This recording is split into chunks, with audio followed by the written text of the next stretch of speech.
We used to think Saleh was a righteous man, but now he wants to stop us from worshiping our gods. Has he forgotten that this valley stands because of our strength? Let's see how much power his God really has.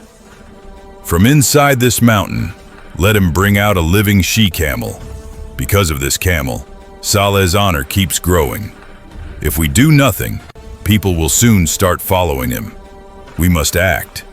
If anyone kills this camel, I will marry my daughter to him. We will do it tonight. That camel will not survive. After the destruction of the people of Ad, a few believers remained. Allah saved them. They said, "Praise be to Allah, we followed Hud. Allah protected us in the storm." Today we witness that his promise is true. From these survivors, a new generation began. A generation meant to repopulate the earth after the punishment. These believers settled near the valleys close to Hadramaut. Their children grew up, they farmed, built homes, and began a new life. But with time, the new generation moved north, seeking fresh water, fertile land, and safer places. Traveling with trade caravans, they spread across Najd and Hijaz. The caravan continued along the routes from Yemen to Syria. Some of them stopped near Wadi al-Qura, modern Al-Ula, a land of palm gardens, springs, and rich soil. As generations passed, they moved further and finally entered Wadi al-Hijr, the valley later known as Madaini Saleh. This is where we will begin our new life. This is where we will build our homes. The land was surrounded by mountains, the rocks soft and carvable, as if nature itself invited them to build. This is where the Nation of Thamud was born. They emerged in an age when humans learned to reshape the hardness of the earth. Allah gave them power, intelligence, and resources.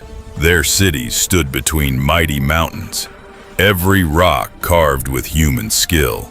They didn't just build homes on the ground, they carved entire dwellings inside solid mountains. The Quran mentions their craftsmanship. You build palaces on plains and carve houses out of mountains. So remember Allah's blessings and do not spread corruption on the earth. Thamud's architecture was magnificent. Their pillars, their engraved doorways, their foundations, all symbols of their pride. By day, their valleys echoed with market sounds. By night, torches illuminated the stone streets. They carved mountains as if they were soft wax. Their gardens, fields, and the scent of fruit showed the luxury they lived in. But where pride grows, destruction draws near. They said, "No one can challenge us." In this very valley, Wadi al-Hijr, a child was born to a noble and respected family, Saleh. His father was Ubaid bin Masih, his grandfather Masih bin Ubaid. Both honorable men from childhood. Saleh was different. Calm face, gentle speech, and a heart filled with remembrance of Allah. The elders said, "Look at Ubaid's son Saleh, so intelligent and wise." As time passed, he grew into a young man admired for his wisdom.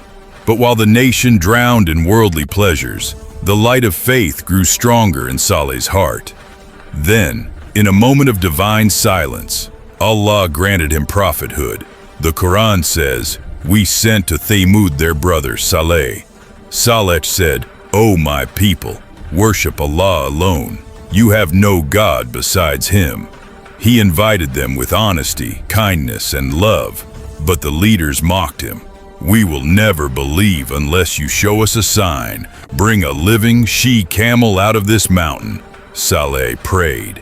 And then, in a single moment, a miracle split the rock, and a mighty she-camel emerged alive.